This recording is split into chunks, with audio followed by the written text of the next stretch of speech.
Après presque un mois d'absence, nous voici de retour. Il s'agit là de votre émission Plateau spécial. Mesdames et messieurs, bonsoir et bienvenue à tous. Vous nous avez beaucoup manqué et nous sommes là avec le même plaisir, avec la même passion, celle de vous informer. Et on va le faire ce soir avec mes invités sur ces plateaux. Quid sur la durée de la formation du gouvernement? On en parle ce soir avec mes invités. Nous parlerons également de l'élection du président de la Chambre haute du Parlement, comprenez par là le Sénat, Bahati Lukwebo contre Alexis Thambwe Mwamba. Pourquoi certains préfèrent plus Modeste Bahati Lukwebo et non Alexis Thambwe Mwamba? Avec mes invités sur ces plateaux, nous allons tenter en tout cas de répondre à cette question. Mesdames et messieurs, encore une fois, bonsoir et bienvenue à tous. Sur ces plateaux, je reçois Sylvie Kalala, habituée de ces plateaux, avec elle nous allons toujours partager ces plateaux dans le cadre de cette émission Plateau spécial, à qui j'ai dit bonsoir. Bonsoir Prince Mejmoulila, heureuse de retrouver ces plateaux. Voilà, merci Sylvie Kalala. Et j'ai dit bonsoir à Manix Iyenda, il est communicateur du Cash Cap pour le changement, un habitué également de ces plateaux. Manix Iyenda, bonsoir et bienvenue. Merci beaucoup, bonsoir Prince. Voilà, en attendant que Prince Koutondoa, coordinateur de Génération Etienne Tshisekedi Wamulumba, arrive sur ces plateaux, nous allons déjà commencer notre émission avec la première question que je pose directement à Manix Iyenda. Bientôt, le 27 juillet, dans quelques jours, aura lieu l'élection du président du Sénat. Certains préfèrent Modeste Bahati Lukwebo et non Alexis Thambwe Mwamba. Manix Iyenda préfère qui entre les deux acteurs politiques? Bon, de toute façon, moi je suis dans une logique d'une compétition politique. Ce sont les deux challengers d'une famille politique dont je n'appartiens pas de manière très directe. Il faudrait quand même signaler que Modeste Bahati a été exclu du FCC. Il faudrait parler du FCC. Bon, je voudrais d'abord le situer par rapport au FCC, le regroupement dans lequel il a évolué en tant qu'acteur politique. C'est vrai, aujourd'hui, il a déclaré son autonomie politique en lieu et place de l'asphyxie politique qu'on a vécue dans le temps au sein de la majorité présidentielle, aujourd'hui au sein du FCC. Et donc, en tant que des challengers, en tant que deux offrants de projets de société à la République, ils ont deux offres politiques à donner. Je pense que tout ce que je peux leur dire dans un contexte de compétition démocratique aiguë, en tout cas que le meilleur gagne. Mais tout logiquement, je crois que j'ai un petit penchant simplement sur Modeste Bahati. Pourquoi? Parce qu'il partage quand même un tout petit peu la vision du cash. Beaucoup de ceux qui sont dans le cash envient ou désirent voir Modeste Bahati traverser de l'autre côté. Bon, moi je ne le vois pas comme quelqu'un qui partage la vision du cash, mais plutôt je le vois comme quelqu'un qui est exempté de beaucoup de griefs que l'on peut mettre à charge d'un acteur politique, comme le cas pour l'autre candidat qui est déjà dans le viseur de la communauté internationale. Ça, c'est un discrédit important au regard même de la réputation politique, tant sur le plan national que sur le plan international. Mais au-delà de cela, Bahati, je crois que c'est quand même un poids politique important au sein du FCC. Malheureusement, il a été considéré comme une victime, les rescapés du Front commun pour le Congo. Je crois qu'aujourd'hui, il est dans une posture de quelqu'un qui doit mériter un soutien de la classe politique parce qu'il est dans une situation de vulnérabilité, une situation d'injustice, alors qu'il a tout son poids politique, il a de l'offre politique, il a des acteurs politiques importants dans les différentes institutions de la place. Je crois que, ne serait-ce que sur base de ces statuts-là, de ce poids-là, ils pouvaient justement mériter au sein de leur regroupement politique la place de la présidence du Sénat. Aujourd'hui, il a fait cavalier seul avec son autonomie politique. Nous l'encourageons au nom de la liberté d'expression, au nom de l'autonomie en lieu et place, comme je l'ai dit tantôt, de l'asphyxie politique, de l'étouffement politique, ce qui malheureusement caractérise le Front commun pour le Congo. Merci Manix Iyenda, Front commun pour le Congo FCC. Il faudrait signaler ici quand même, vous êtes dans une coalition, c'est quand même aussi étonnant. Comment vous sentez-vous dans cette coalition FCC Cash? Je l'ai toujours dit, la coalition entre le Cash et le FCC la seule chose qui nous met ensemble, c'est ce que j'ai toujours considéré la politique à la miséricorde. On accorde un pardon national à tous les Congolais qui ont causé de Vous choses... accordez un pardon national alors qu'il n'y a pas plus tard que il y a quelques jours, ici 2 jours passés, nous avons vu la vidéo qui a circulé sur les réseaux sociaux, ces jeunes appelés bérets rouges du PPRD en train de menacer le chef de l'État encore. Ils lançaient des messages contre le cash ou encore le... Non mais c'est tout à fait normal. Quel avenir, combien de choses accordez-vous à cette coalition? Rapidement, 45 secondes avant de prendre cette coalition, je le répète, encore une fois de plus, que c'est un contrat unilatéral, un contrat à caractère adhésif, où le président de la République, dont ta vision, a étalé un certain nombre de principes que le FCC est obligé d'adhérer, et ce contrat-là a l'impression d'être un contrat politique à caractère synalagmatique, mais malheureusement c'est un contrat synalagmatique imparfait qui a la forme d'un contrat de réciprocité d'obligation entre le cash et le FCC, mais au fond, c'est un contrat dont la plus grande part des responsabilités pèse sur le président de la République. C'est comme ça qu'aujourd'hui, on insiste à un formant de gouvernement avec des critères, alors qu'on n'a jamais connu un gouvernement au Congo avec des critères à imposer. Je rappelle, vous êtes communicateur du cash Cap pour le changement. Sylvie Kalala répondait à cette question. Est-ce que le FCC respecte le principe que le chef de l'État a tracé dans cette coalition, comme venez de dire la Manick Silla? Pensez-vous que le FCC respecte ces principes? Je dirais carrément non. Parce que moi, je l'ai toujours dit, je n'ai jamais été pour cette coalition FCC Cash, je n'ai jamais été pour ça. Parce que connaissant les têtes qui forment le FCC, on s'est dit, on connaît bien toutes ces têtes-là, on sait de quoi ces gens-là ont été capables pendant plus de 18 ans de règne en République démocratique du Congo. Et là, je me dis carrément que c'est une coalition, je me dis, jusque-là, si la coalition puisse un peu encore tenir, c'est parce que Félix Tshisekedi s'est montré président de la République avec un grand cœur, parce que ce que font les amis du FCC, c'est insupportable au fait. Je donne un exemple, ils se disent on est en coalition. Vous avez vu ce que le FCC a fait tout au long des élections au Sénat, les élections de gouverneurs de province, c'était pas une coalition. Ça, c'était pas une coalition. Et maintenant, là, au niveau du Sénat, vous voyez, il y a le candidat président de la Chambre du Parlement, il est du FCC, le vice-président, il est du FCC, on nous donne Tambwe Mwamba, on nous donne Evariste Bochab. C'est pas le cas qui ne s'est pas s'imposer. S'il faudrait parler de l'imposition, est-ce que dans une coalition, on se consulte? Est-ce que le FCC a-t-il consulté le cash avant de choisir ses candidats? C'est la question qu'il faut se poser. C'est le FCC qui doit consulter le cash, parce que c'est le cash qui a la présidence de la République. Au fait, c'est le cash qui est la tête de cette coalition. Ce n'est pas au cash d'aller vers le FCC. Moi, je pense que c'est le FCC qui doit consulter le cash à chaque pas. C'est le FCC. C'est pas parce que je répète ma question.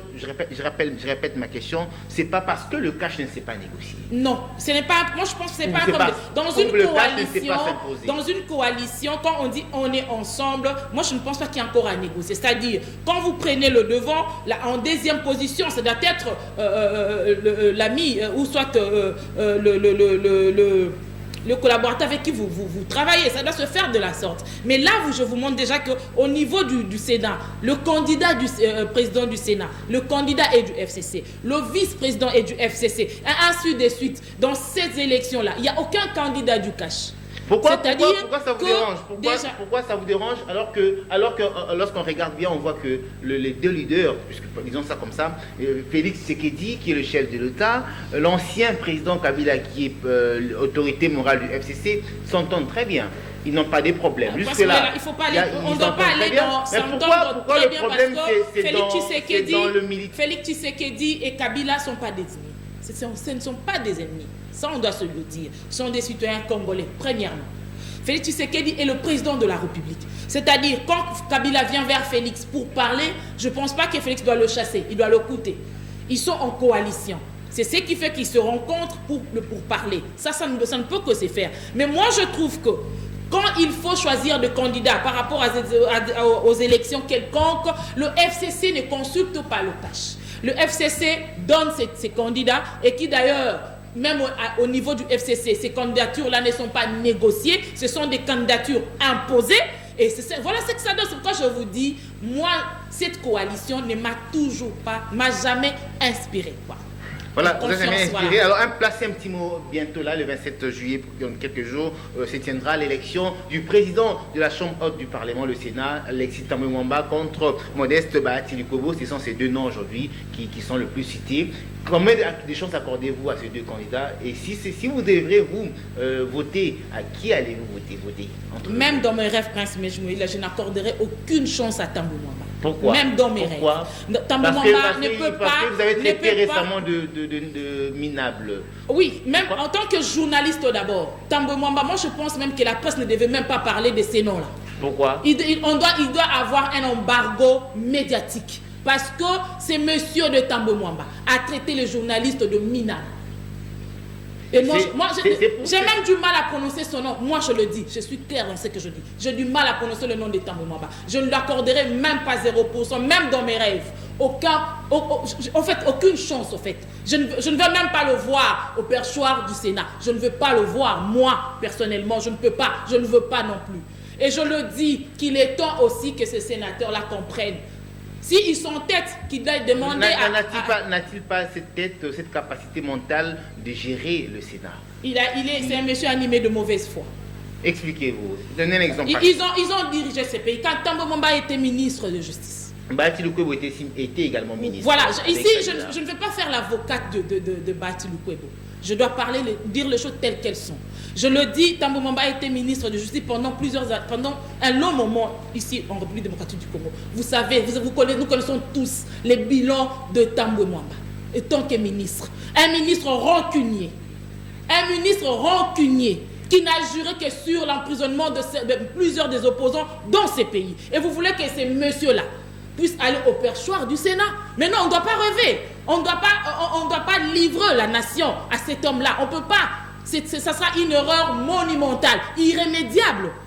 Et c'est maintenant que les sénateurs, ceux qui sont là, ils doivent comprendre. Ils ne doivent pas courir derrière l'argent. Ils ne doivent pas me dire c'est parce que c'est l'autorité morale qui a dit. L'autorité morale n'est pas un dieu. Il n'est plus président de la République. L'autorité morale n'a pas le dernier mot pour cette nation. Le dernier mot de la nation, c'est d'abord le peuple. C'est d'abord le peuple. C'est pourquoi je le dis, au moins une toute petite crédibilité à Bahati Lukwebo. Moi je me dis, vaut mieux Bahati Lukwebo que Thambwe Mwamba. Mal nécessaire au fait. Merci Sylvie Kalala. N'appelez pas, en tout cas, écrivez-nous sur 989. Je rappelle, 0989. En tout cas, mettez juste le code plus 243 928 73 428. Je prends Manix Iyenda. Vous avez suivi Sylvie Kalala qui a dit qu'elle ne peut même pas accorder une chance à Alexis Thambwe Mwamba, puisque selon elle, c'est un monsieur qui est animé de mauvaise foi ou il a carrément un mauvais cœur. La question est celle-ci, Manix Iyenda. C'est à l'allure où vont les choses, on risque de se retrouver aussi, on risque de se retrouver à la scène de 2007 avec Ingwadondo. Bon, c'est ce qui augure, heureusement, pour le cas de ces élections à la présidence du Sénat. Je pense qu'aussi, on assiste pratiquement à la même réalité de Kingo Adondo et Cheo Kitundu. Je pense que ça serait la victoire de beaucoup de Congolais qui surtout attendent la victoire de M. Bahati Lukwebo, contrairement de son challenger. Mais je pense que, je crois... mon ami Sylvie vient d'étaler quelques critères sur le profil de M. Alexis Thambwe Mwamba, qui fait de lui quelqu'un de très discrédit au sein de ces perchoirs de la Chambre haute de notre Parlement. Il s'agit quand même du Sénat, ce qui est quand même une représentation historico-politique et ce qui donne d'ailleurs un peu plus de possibilités pour que la démocratie dans notre pays, le temple de la démocratie, le débat, le vrai débat républicain, ça se passe au niveau du Sénat. Donc, mettre quelqu'un qui va augmenter la dose de la polémique avec son comportement d'autodidaxie politique et des comportements très directs à l'égard de beaucoup d'acteurs dans notre pays. Je pense que ça sera une manière d'alimenter le feu que de réunir les esprits dans un cadre beaucoup plus démocratique. Mais je pense que ce que nous avons connu avec les élections de Mende à Sankourou, je crois que ça interpelle beaucoup les animateurs du Front commun pour le Congo. Et je crois qu'aussi la surprise se fait pour le cas de Bahati et Tambwe Mwamba. Je serais tout à fait content parce qu'il s'agirait d'une possibilité pour que le peuple et pour que la Chambre haute ait quand même à la tête de ces Sénats quelqu'un voulu par la grande partie des acteurs politiques. Personne n'ignore que le choix d'Alexis Tambwe Mwamba est celui de l'autorité morale du FCC. J'ai cité l'ancien président Joseph Kabila. Manik Sienda, ne pensez-vous pas que minimiser ou encore vouloir écarter Tambwe Mwamba, c'est comme si l'ancien président ne savait pas que Tambwe Mwamba avait certaines ne méritait pas d'être au perchoir du Sénat?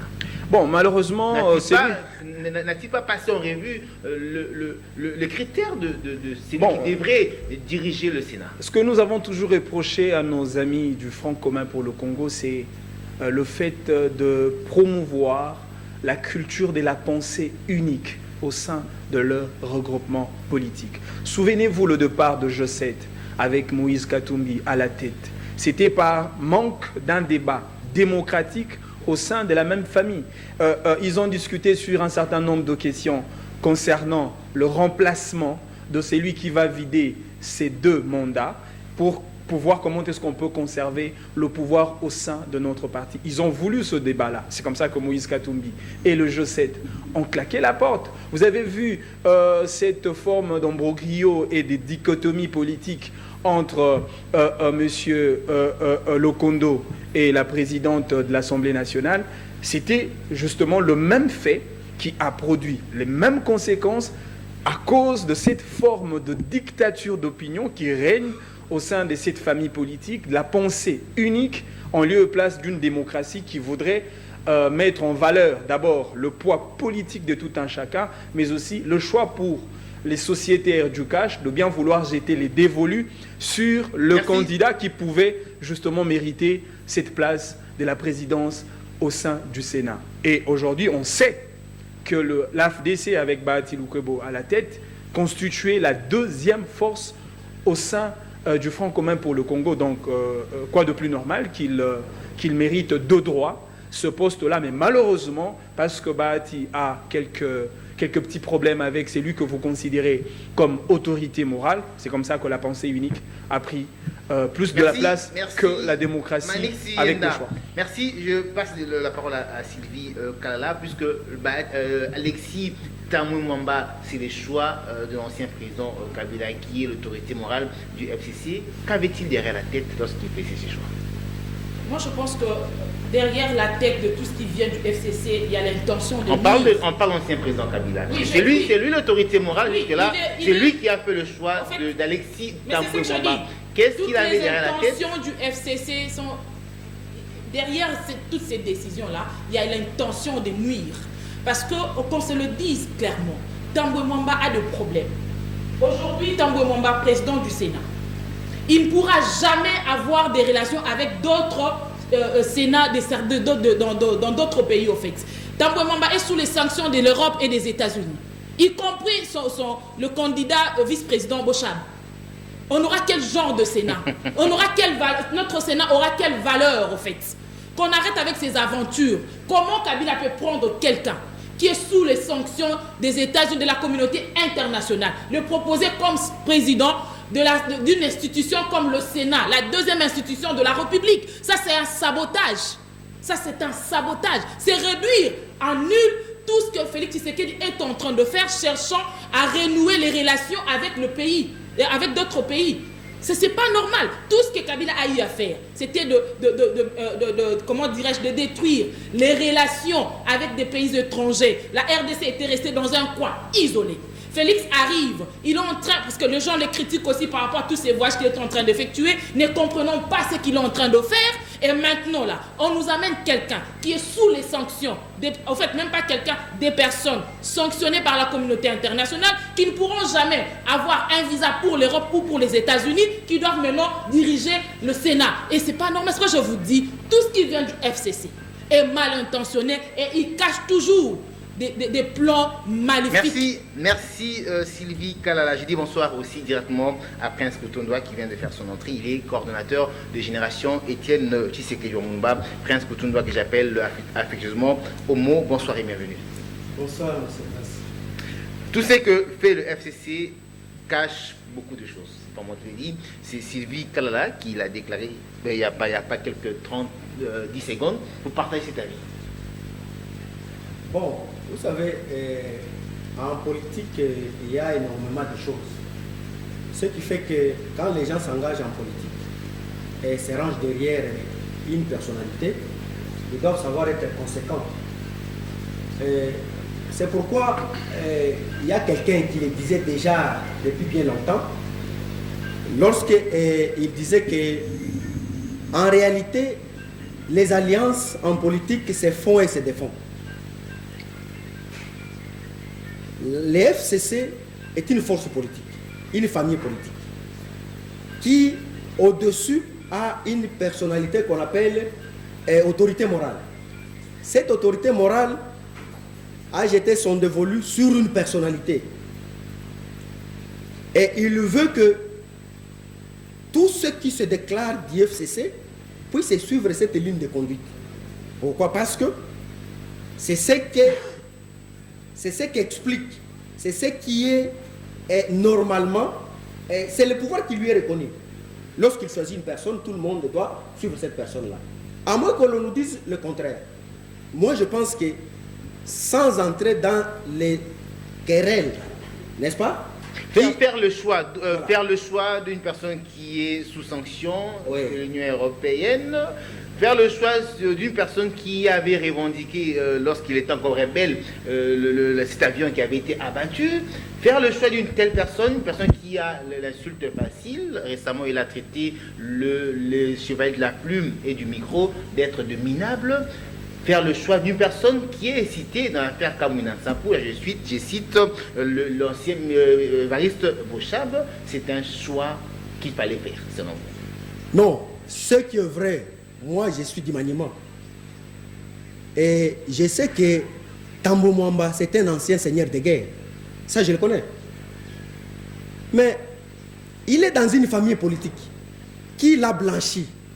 Bien que nous avons des sérieux problèmes parce que ce qu'il faut savoir, c'est que vous venez de le dire, il n'y a personne qui oubliera des faits tels que ceux-là.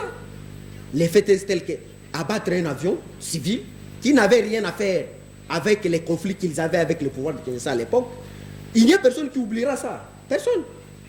Aujourd'hui, il est sous sanction, n'est-ce pas? Pas de la communauté congolaise, mais des institutions internationales.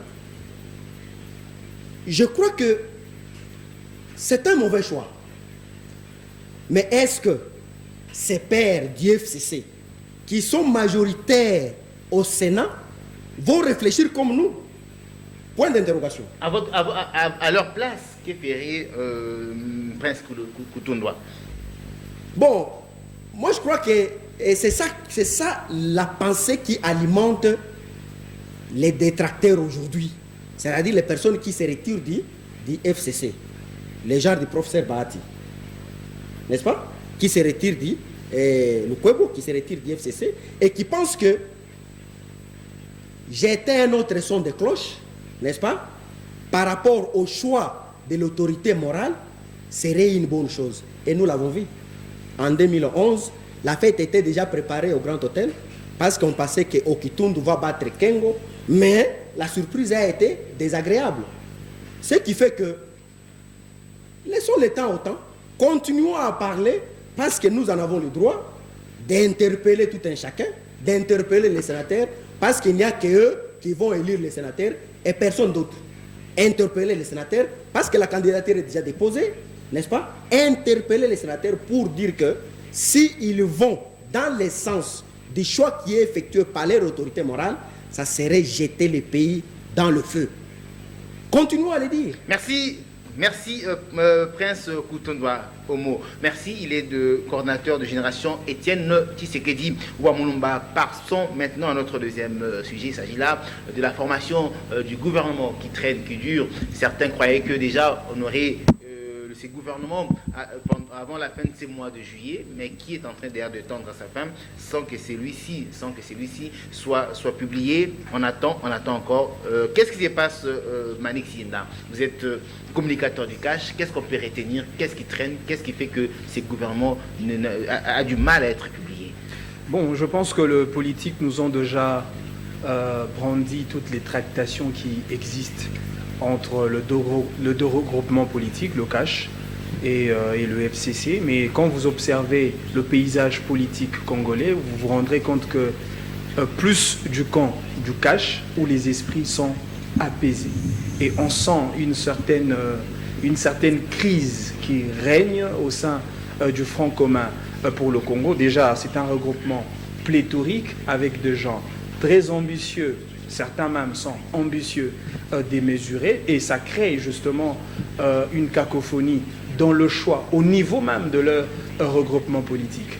Toutes les agitations, toutes les formes d'épilepsie politique qu'on entend, ça et là, on ne le voit pas du côté cash. Et donc, pour le cash, je pense que toutes les machines sont déjà activées et tout le regroupement, en commençant par l'UDPS, l'UNC est allié, l'UDPS est allié, toutes les forces politiques et alliées de l'UDPS. Je pense que tous les organes du cash sont bel et bien posés et ils attendent.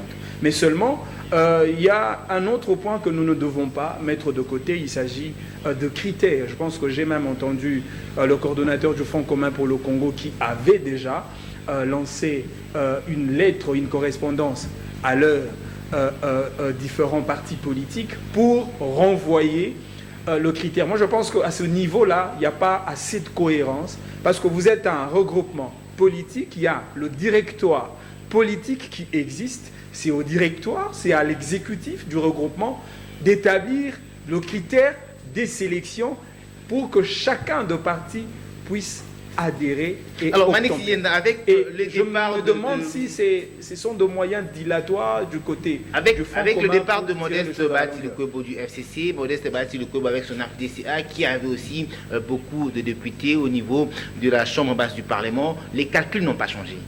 Parce que s'il faudrait voir situer la majorité, les calculs n'ont pas changé. Bon, moi je pense que les calculs n'ont pas changé. Aussi longtemps que Modeste Bahati ne se reconnaît pas comme une force politique de plus au sein de l'opposition politique, il a déjà exprimé ses intentions d'emboîter les pas à la logique du président de la République, d'accompagner les institutions de la République avec son apport.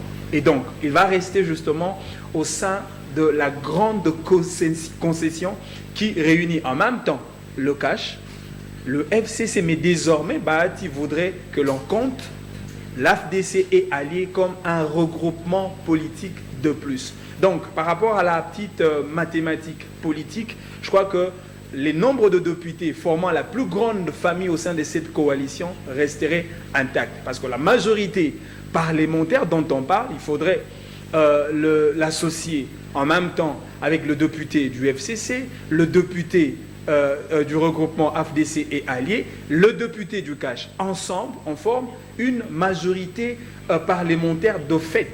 Et par conséquent, nous appartenons tous à la même coalition et cet avantage nous revient à nous tous. Mais plutôt, c'est au président de la République, justement, de voir comment est-ce qu'il pourra replacer chacun à sa place. Merci. Par rapport au poids politique, parce que les partages de responsabilités au sein du gouvernement est une émanation de responsabilité aussi, de poids politique au sein du Parlement. Nombre de députés que vous avez, je pense que vous pouvez quand même mériter un certain nombre. Merci Manik Siyenda, communicateur du CAP pour le changement cash, en sigle Sylvie Kalala. Certains disent que si la formation du gouvernement traîne, c'est parce que le FCC veut tout avoir. Effectivement, je le dis ici, dans cette coalition FCC-Cash, s'il y a certaines choses qui traînent, c'est parce que le FCC est animé de mauvaise foi. Déjà, il y a eu des débats sur le ministère régalien, il y a eu des débats sur les noms qui ne doivent pas figurer dans ces gouvernements, les noms qui fâchent. C'est pourquoi déjà on nous prend certains noms qu'on amène vers le Sénat, parce qu'on sait que ces noms-là, au gouvernement, ça ne pourra pas passer. C'est tout ça que le FCC est en train de manigancer jour et nuit. Et à chaque fois qu'ils se retrouvent dans leur culte, dans le secte de Kinga Kati, ils sont là pour créer, je ne sais pas moi, en train de faire de culte, de voir comment déranger la République. C'est ce que le FCC est en train de faire. Le FCC se retrouve chaque fois pour se dire comment on peut faire pour que ça ne puisse pas marcher. C'est ça, au fait, le FCC. C'est ça le FCC. Et aujourd'hui, vous avez vu ce qui s'est passé. Voilà ce que le FCC est en train de créer. Vous radiez Bahati Lukwebo de votre plateforme, famille politique. Je m'excuse, Bahati Lukwebo est le numéro 1 de la plateforme AFDCA. Vous le radiez. Et dans vos têtes, vous vous dites que certains élus de la même plateforme peuvent rester attachés au FCC. Mais non. Où est-ce que le FCC va amener ce pays? Qu'on arrête avec des aventures. On ne fait pas du théâtre en politique. Tous ces élus ont été élus sur la liste de FDCA. Et quand Bahati Lukwebo quitte le FCC... L'argent perçu, l'argent donné par l'ancien président Kabila. L'argent donné par l'ancien, c'est l'argent de la République. L'argent de la République. Ils ont pris l'argent dans l'argent de la République. C'est cet argent qu'ils ont utilisé pour la soi-disant campagne de Chadari qui a échoué. C'est le même argent qu'ils ont distribué à leurs candidats que la CENI n'a fait que nommer. Des candidats qui n'ont pas été votés. C'est ce qui a été fait au sein du FCC. Mais aujourd'hui, Bahati se décide. Enfin, il se décide. Parce que moi, je me disais, quand est-ce qu'il pourra se décider? Parce qu'il était en train d'être malmené au sein de cette classe politique. Bahati se décide de quitter le FCC. Et maintenant, il y a certaines voix qui se lèvent. Moi, ça m'indigne. Je vois l'ancien ministre de l'ESU. Moi, j'ai honte à sa place. Tu as été élu sur la liste de FDCA. Incapable de se faire élire par son parti politique. Tu t'attaches à la plateforme de Bahati, tu as été élu député. Mais aujourd'hui, tu penses que tu vas quitter la FDC et garder le siège. Mais dis donc, on ne peut pas changer la loi ou la constitution de la République à cause d'une famille politique qui est le FCC. Ça doit s'arrêter. Le FCC, on l'a dit, ils n'ont aucune personnalité juridique. Bahati l'a répété, on le sait tous. Et à la CENI, il n'y a aucun candidat qui a été enregistré sous le nom du FCC. Il n'y en a pas. Qu'on revienne dans la loi, que tout soit à la logique. Vous quittez la FDC, vous perdez vos sièges. Ça, c'est clair. Merci. Et je pense que Bahati Lukwebo et la justice, je crois que le ministère de l'Intérieur doit s'impliquer. C'est lui qui quitte, un élu qui quitte la FDCA ne peut pas se dire. Et puis, c'est dédoublement. Moi, ça me fait mal parce que c'est une femme qu'on est en train d'instrumentaliser pour détruire quelque chose. Voilà, c'est cette femme-là qu'on utilise. Est-ce qu'elle a un bon sens, et tant que femme, qu'elle revienne en elle, qu'on arrête avec de bêtises dans la République. Sylvie Kalala, Prince Koutondo, en dehors d'être le coordinateur de génération, Étienne Tshisekedi Omolba, c'est également cadre de l'UDPS, parti aujourd'hui au pouvoir. Comment se passent les négociations entre le FCC et les CACH, l'UDPS qui est aussi parti membre du CACH? Comment ça se passe? Vos négociateurs ne sont pas capables de s'imposer. C'est ce qui s'est dit en tout cas. Bon, moi je pense que ce n'est pas ça le cas. On ne s'impose pas en négociation. Quand on négocie, il y a des choses qu'il faut céder et il y a des choses qu'il faut à tout prix. Vous acceptez de céder même ceux qui vous révèlent des droits. Non, je n'ai pas dit ça. Je n'ai pas dit ça. On dit que le négociateur du cash accepte même de céder ce qui leur revient de droit. Non. La réalité, c'est quoi? C'est qu'il faut laisser les gens parler. Il faut laisser les gens réfléchir. C'est leur droit. De surcroît, je suis enseignant d'université. Je ne peux pas interdire à quelqu'un de réfléchir. Non. Je ne peux pas interdire quelqu'un de parler. Non. Mais ce qui est vrai, c'est que nous avons des négociateurs et qui savent peser sur la balance et qui vont sur les intérêts qui sont le nôtre et qui sont en contact aussi avec nous, avec qui nous échangeons. Et en fait, les choses peuvent avoir pris suffisamment de temps, comme on le croit, mais nous nous pensons... C'est comme cela s'observe. Ça fait 6 mois que le chef de l'État est au sommet de l'État, mais ça traîne de trop. Mais le chef de l'État, il est là il y a 6 mois. La République n'est pas bloquée. Moi, je ne crois pas. Est-ce qu'il y a quelque chose qui ne se fait pas, qui devrait se faire? C'est laquelle? Je ne vois pas. Toutes les institutions fonctionnent normalement. Moi, je ne vois pas qu'est-ce qui bloque. Nous avons, et les secteurs de la sécurité fonctionnent normalement, parce que nous avons les militaires qui sont au front. Nous voyons les enseignants vont à l'école. Moi, je suis enseignant, je viens de l'école. Nous voyons les médecins, ils vont dans les hôpitaux. Les fonctionnaires vaquent librement à leurs occupations. Et tout fonctionne normalement. Les chefs de l'État, ils travaillent chaque matin dans son bureau. Ils travaillent. Nous les voyons visiter différents chantiers. Je ne vois pas qu'est-ce qui bloque. Tout fonctionne normalement. Mais ce qui est sûr, c'est que pour mettre un gouvernement, n'est-ce pas, qui va se reconnaître dans les chefs, dans la philosophie du nouveau chef de l'État, du président Félix Antoine Tshisekedi, il faut que ce soit un gouvernement qui répond à ces critères à lui. C'est ça le problème. Il ne faut pas y aller par précipitation. Pas du tout. Nous le disons très bien. Qui veut aller loin ménage sa mouture. Ménager sa mouture, ça voudrait dire quoi? Il faut bien prendre le temps de faire quelque chose avec laquelle on veut aller loin. Le chef de l'État a toujours demandé que ses partenaires politiques, qu'il appelle les partenaires de quoi? De l'alternance. De l'alternance. Que nous ne sommes pas là pour faire la guerre. Nous ne sommes pas là pour fêter une victoire. Nous sommes là pour un Congo uni et un Congo qui doit devenir fort et prospère. Avec tout le monde. Mais lorsque, une parenthèse, Prince Koutoundwa, lorsqu'on voit ce qui s'est passé récemment entre le jeune du PPRD et ceux de l'UDPS, ça craint quand même aussi.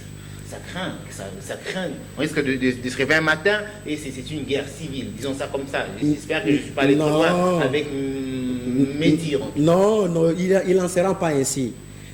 C'est là que moi j'en appelle à la liberté de tout un chacun.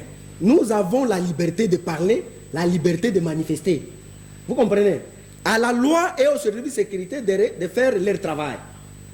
De recadrer, d'encadrer chacun ou chaque groupe dans ce qui lui revient de faire. S'il y a des jeunes de l'UDPS qui se sont réveillés un matin et qui ont pensé que non, le vrai blocage du processus d'avancement du développement du pays vient d'en face, c'est-à-dire de nos partenaires d'alternance. Je crois qu'ils ont le droit de le dire. Et les autres ont aussi le droit de venir menacer le chef de l'État. Ils ont ces droits-là. Les autres... Ce n'est pas que par la bêtise de l'alternance, puisque lorsqu'on voit de jeunes habillés en rouge, béret rouge, tout ça en train de menacer le chef de l'État, en train de dire qu'ils avaient de preuves sur le fameux accord FCC-Cash, qu'ils allaient étaler sur la place publique. Ce n'est pas aller un peu de... Je sais pas, ce n'est pas faire de trop. Exactement. C'est pourquoi les chefs de l'État, quand vous l'observez, nous qui avons fait... je vais répondre à cette question. Je suis en train d'aller. C'est aller loin. Mais ce n'est pas nous qui devons sanctionner ces gens. C'est pourquoi j'ai dit, tout le monde chacun doit faire son travail. Merci. S'ils se sont habillés en béret rouge, il faudrait qu'on leur pose la question, de quel droit vous proposez des bérets rouges? Est-ce que sont-ils des militaires? Merci. Ou sont-ils une milice de quelqu'un pour faire je ne sais pas moi quoi? De toutes les façons, il y a des services qui doivent s'en occuper. Mais nous disons que nous nous inscrivons dans la philosophie du chef. Merci, Prince Koutoundwa. Manix Yéna, nous sommes déjà en train de chuter en tout cas. Il nous reste quelques 5 minutes, comme me signale Jovial Makounaki à la réalisation de cette émission plateau spécial. Mais une question que j'aimerais bien vous poser, c'est sur cette histoire de béret rouge. Lorsqu'on parle encore de ces fameux accords FCC-Cash, les jeunes de béret rouge ont même promis qu'ils allaient rendre public cet accord. Comment étiez-vous lorsque vous avez suivi cette vidéo? J'ai été trop indigné, d'abord en tant que jeune, qui a vu de jeunes comme moi, qui malheureusement ne comprenaient pas que le Congo a déjà laissé avec ses comportements de vengeance privée le Congo avec le Congolais ont consenti pour l'idée d'un contrat social. C'est-à-dire désormais, ce ne sont pas des individus le plus forts qui doivent réguler la société, mais c'est plutôt aux principes et aux lois. C'est comme ça qu'on dit « nul n'est au-dessus de la loi ». Je voudrais très rapidement mettre un petit bémol par rapport à l'intervention de mon frère lorsqu'il a parlé de la liberté. La liberté est un idéal, mais la liberté au regard de la législation a des limites. Et je pense que la limite de la liberté, c'est là où on ne peut pas dépasser l'ordre public. Lorsque vous commencez à faire des choses qui frisent le fonctionnement normal des institutions de la République, qui frisent même la moralité des citoyens congolais, là on n'est plus dans la liberté telle que voulue par le législateur de notre système juridique congolais. Et donc, voir ces jeunes gens-là, je pense que c'est quand même une interpellation de la part des cadres de chaque regroupement, tout comme parti politique, de bien encadrer ce genre. Le président de la République a imprimé un autre modèle de gouvernance. Il s'agit d'une gouvernance au service du peuple, d'une gouvernance de respect mutuel des dignités, mais aussi avec un autre cliché d'un état de droit. Qui dit état de droit, nous devons apprendre à respecter l'autre. Insulter, citer de manière très décontrôlée les chefs de l'État dans ce contexte-là, en tout cas, cela mérite des enquêtes par des institutions judiciaires. Et je pense, je voudrais le dire avec beaucoup de responsabilité, la faute commise par l'UDPS, à travers un jeune de l'UDPS, ne doit pas être justifiée parce que nous appartenons à ce camp politique. Nous devons condamner tout comportement réprochable parce que nous devons bannir le comportement que nous avons décrié dans le régime partant parce que le président de la République avec le peuple congolais attendent de bonnes choses pour le décollage de la République. Alors je prends Sylvie Kalala, ce sera certainement votre dernier mot. Vous avez certainement un dernier mot à placer sur les contenus de cette émission Plateau Spécial de ce soir. Et si vous avez aussi à rebondir par rapport à certaines choses qui sont dites sur ce plateau, faites-le, mais en 1 minute. En fait, en 1 minute, je crois que je vais plus me diriger vers les élections au Sénat. Voilà, je vais plus rester là. Je vais dire ceci. Ces sénateurs qui sont là au Sénat, vous êtes des responsables. Dans vos maisons, vous êtes appelés des papas et des mamans. Et ce n'est pas en vain. C'est parce que vous êtes des responsables d'une famille. Et là, vous êtes au Sénat. À cause, vous avez vu ce que vos frères de Sankourou ont fait. On a même accrédité leur compte de quelques billets de dollars. Ils ont dit non pour l'intérêt de la République. Mende qui s'est cru roi du Sankourou. Aujourd'hui, il n'a même pas un mot à dire parce qu'il y a eu des élus qui se sont dit on ne peut plus laisser des personnes qui ne veulent pas voir ce pays être revêtues d'une nouvelle robe encore diriger ce pays, et voilà la sanction de Mende. Et il est temps de sanctionner Tambwe Mwamba. Il est temps de sanctionner Tambwe Mwamba. Il n'a pas le droit, Tambwe Mwamba ne peut pas diriger le Sénat. J'ai dit non et non. Et ces sénateurs, réveillez-vous, soyez des responsables, eux de vrais. Merci voilà. Sylvie Kalala. Je prends Prince Koutoum, donc vous avez 2 minutes pour un dernier mot. Je vous donne 2 minutes parce que vous êtes venu en retard. Vous avez 2 minutes pour un dernier mot en tout cas. Vous avez suivi certainement la réaction de tout un chacun de vos co-débatteurs. Si vous avez un mot à placer et donner aussi vos idées par rapport à cette émission. Oui, bon, je crois que ça fait longtemps depuis que cette émission a été suspendue. Et je vous remercie pour l'avoir repris parce que nous avons besoin... Interrompu. Voilà. Bon, merci beaucoup. Interrompu puisqu'il y avait la CAN qui s'est jouée. Exactement. Donner la chance aux amoureux du football de suivre la CAN sans problème. Exactement. Alors, qu'est-ce que nous dirons? Nous dirons d'abord que nous sommes en train d'observer ce qui est en train de se dérouler au Sénat. Et il faudrait que l'on place des personnes qui ont une certaine moralité. C'est ça le souci des Congolais, parce que c'est une grande institution desquelles doit provenir un certain nombre de choses pour le bien de ce Congo. Il faut qu'il y ait des personnes de bonne moralité. Ça, nous en avons besoin. Et je crois que Sylvie Kalala l'a dit ici. Moi, je l'ai aussi dit, parce que ce n'est pas nous qui allons élire le bureau du Sénat, ce sont les sénateurs. Nous leur faisons confiance et nous pensons qu'ils vont vraiment aider la République d'aller de l'avant. Merci. Ça, c'est bon. Merci. Et en finale, Allez-y. j'étais en train de dire que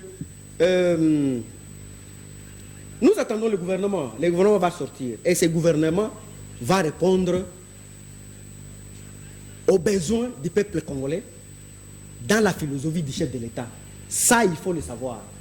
Ce gouvernement ne sera jamais rendu public tant que le chef de l'État n'aura pas compris, connu et tamisé la situation de toutes les différentes personnes qui doivent faire partie de ce gouvernement-là.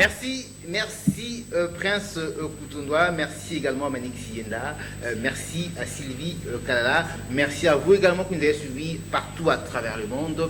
Merci d'avoir suivi cette émission plateau spécial et de nous avoir également écrit. Continuez à nous suivre sur notre page, notre chaîne YouTube, Canal Futur Télévision, et continuez également à nous écrire ou à nous appeler par notre numéro 0928 73 89, je rappelle 0928 73 89, ou encore cherchez-nous sur Facebook, Prince Meji Mouelela, Prince Meji Mouelela, ça c'est mon compte Facebook, on pourra bien continuer à discuter. Merci d'avoir suivi cette émission, je dis merci à Driss Makingo qui l'a réalisé, merci également à Héritier Toumba qui est derrière le caméra, je n'oublierai pas Jovial Makuna qui est à la régie finale en train de nous permettre de passer en direct depuis ici.